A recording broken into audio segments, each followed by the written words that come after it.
எங்கேருந்து பேசுறீங்க? நாங்க திமுக தேர்தல் ஆஃபீஸ்ல இருந்து பேசுறோங்க. சொல்லுங்க. தமிழ் நமக்காக பல திட்டங்கள் தந்திருக்காங்க. உங்களுடைய ஓட்டு உதயசூரியன் சின்னத்துல ராஜ்குமார் அவர்கள் கேட்குறோங்க. சொல்லுங்க. உங்களுடைய ஓட்டு உதயசூரியன் சின்னத்துல ராஜ்குமார் அவர்கள் கேட்குறோங்க. சொல்லுங்க சொல்லுங்க. உங்களுடைய ஓட்டு உதயசூரியன் கேட்குறோங்கண்ணா. உதயசூரியனுக்கு கேக்குறீங்க, என்ன பண்ணுனீங்க? என்னண்ணா பண்ணல? என்ன பண்ணிக்கிறீங்க, என்ன பண்ண போறீங்க?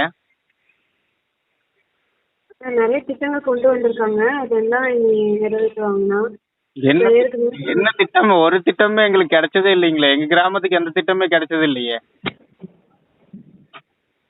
மாசம் 1000 ரூபாய் தொகை கிடைச்சு.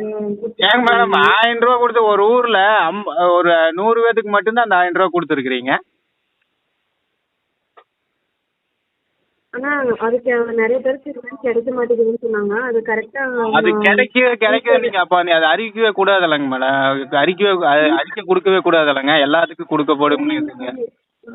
எல்லாருக்கும் கிடைக்கிறதுக்கு எல்லா மகளிருக்கும் 1000 ரூபாய் தொகை கிடைக்கிறதுக்கு கொடுத்துருக்காங்க. சரிங்க. மையத்துல போய் கரெக்டா அப்ளை பண்ணீங்கன்னா அவங்க உங்களுக்கு டீட்டெயில் சொல்லுவாங்க. ஓகேங்க மேடம்.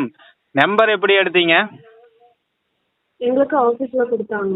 ஆபீஸ்ல கொடுத்தாங்க. அது யாருக்கு நம்பர், என்ன நம்பர்னு பார்த்துட்டு கூப்பிட மாட்டீங்களா? கொடுக்குற நம்பர் நாங்க கால் பண்ணுவோம். ஓகேங்க. நாங்க அண்ணாமலைக்கு தவிர யாருக்காவது ஓட்டு போடுற மாதிரி இல்லைங்க. ஹலோ, சொல்லுங்கண்ணா. அதான் அண்ணாமலை தவிர வேற யாருக்கு ஓட்டு போடுற மாதிரி இல்ல. சரிங்கண்ணா. சரிங்களா? ஓகே.